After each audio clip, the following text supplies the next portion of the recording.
অপরিকল্পিত নগরায়ন এবং উন্নয়ন কাজের দীর্ঘসূত্রতার কারণে বরিশালে বাতাসে ধুলোবালির পরিমাণ বিপজ্জনকভাবে বেড়েছে। ফলে স্থানীয় বাসিন্দাদের মধ্যে শ্বাসযন্ত্রের রোগ বৃদ্ধির পাশাপাশি নেতিবাচক প্রভাব ফেলছে জনস্বাস্থ্যে। বরিশাল শের-ই-বাংলা মেডিকেল কলেজ হাসপাতালের তথ্য অনুযায়ী গত এক সপ্তাহে শ্বাসকষ্ট, হাঁপানি ও চর্মরোগী বেড়েছে কয়েক গুণ। ঠান্ডার পাশাপাশি বাতাসে গাড়ির কালো ধোঁয়া আর ধুলাবালির উপস্থিতি মারাত্মক প্রভাব ফেলছে জনস্বাস্থ্যে। শুষ্ক আবহাওয়া এবং ধুলাবালির এই সময় বাড়ে, যেহেতু শুকনো থাকে ৬০-৭০ জন রোগী অন্তত আমাদের দেখতে হয়। ৩০-৪০ ভাগ রোগী তারাই সর্দি, কাশি, শ্বাসকষ্ট এগুলো সমস্যায় ভুগছেন। নগর ঘুরে নানা অব্যবস্থাপনা চিত্র ধরা পড়ে ডিবিসি নিউজের ক্যামেরায়।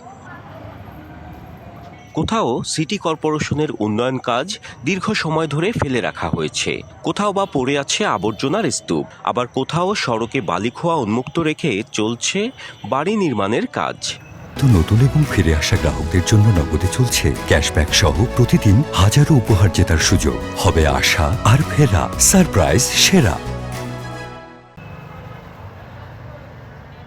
শুষ্ক মৌসুমে এসব ধূলিকণা বাতাসে মিশে অতিষ্ঠ করে তুলেছে জীবনযাত্রা।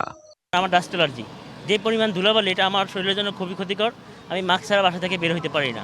রাস্তা ধুলোবালি ঠেলায় গাড়ি চালান যায় না, অনেক ধুলোবালি, পাশে ময়লা ফালায়। সিটি কর্পোরেশন উন্নয়ন কাজের জন্য ফেলেছে, কিছু ঠিকাদারের গাফলতি আছে, ওই নির্দেশনার মতন করতেছে না। সড়কে পানি ছিটানোর পাশাপাশি অনিয়মকারীদের বিরুদ্ধে ব্যবস্থা নেওয়ার কথা বলছে নগর কর্তৃপক্ষ। তো ধুলাবালি অনেক বেড়ে গেছে, আমরা পর্যায়ক্রমে আর কি পানি ছিটানোর একটা ব্যবস্থা করবো। আমাদের পানির সমস্যা নেই। আমরা প্রথমে মৌখিকভাবে আমরা বলে আসবো, এগুলো সরানো যদি না হয় তাহলে আমরা নোটিশ করবো। নোটিশ করে পরবর্তীতে যে বিধিগত যে ব্যবস্থা আছে সেদিকে আমরা আগাবো। ধুলোবালি আর দূষণে বরিশালবাসীর জীবনযাত্রা যেখানে প্রতিনিয়তই কঠিন হয়ে উঠছে, সেখানে কর্তৃপক্ষের আশ্বাস ছাড়া মিলছে না কোনো দৃশ্যমান পদক্ষেপের দেখা। সংশ্লিষ্টরাও বলছেন, দ্রুত পদক্ষেপ না নেওয়া হলে এই নগরীর পরিবেশ আরও ঝুঁকির মুখে পড়বে, যার খেসারত দিতে হবে সাধারণ মানুষকেই। তাই সকলেরই প্রশ্ন, কবে কাটবে এই ধুলো আর অসুস্থতার মেঘ? Ziad Mahmud, DBC news, Barishal.